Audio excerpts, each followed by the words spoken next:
Assalomu alaykum, kanalimiz obunachilari, qadrli yurtdoshlar, musofir bo'lgan aka opa-singillar. Bugungi video sizlar uchun bir foydali bo'ladi degan umiddamiz. Ya'ni ish temasida bo'ladi bugungi video. Videoni o'tkazmasdan oxirigacha ko'ringlar, to'liq ma'lumot olasizlar. Do'stlar, videoni maksimal darajada tarqatinglar, like bosinglar. Xullas, bugungi videomuz ish temasida bo'ladi. Moskvada do'stlar, ruskiy skladda, ya'ni ruskiy firmada ish bor do'stlar. Bu firmaning nomi Uspekh deb aytiladi. Kuningizga 3650 dan pul to'laydi do'stlar. Faqat ofisial ishga oladi, moskovskiy dokumenti borlar. 18 yoshdan to 45 yoshgacha bo'lgan erkak va ayollarni ishga qabul qiladi.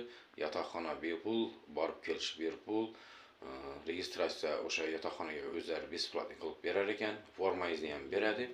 Ish og'ir emas do'stlar. Skladda hamma qochadigan bo'ldi so'nggi paytda. Ishni borib ko'ringlar. Yoqsa ishlaysizlar, yoqmasa sizni hech kim majbur qilmaydi, hech kim olib qolmaydi bu yerda. Maksimal darajada like bosib tarqatinglar do'stlar. Ish izlab yurgan aka opa-singillarimiz juda ko'p, tezroq yetib boradi. Podelitsiya qilinglar gruppalarga, kanalga yangi bo'lsangiz like bosib obuna bo'lib qo'yinglar. Hech qanday aldov degan narsa yo'q do'stlar. Ofisial ishga olib turdi dogovor bilan. Hamma yo'ni firmani o'zi qilib beradi. Bu ruskiy firmaning nomi Uspekh deb aytiladi do'stlar. E'tiborlar uchun katta rahmat. Kanalga yangi bo'lsangiz like bosib obuna bo'lib qo'yinglar.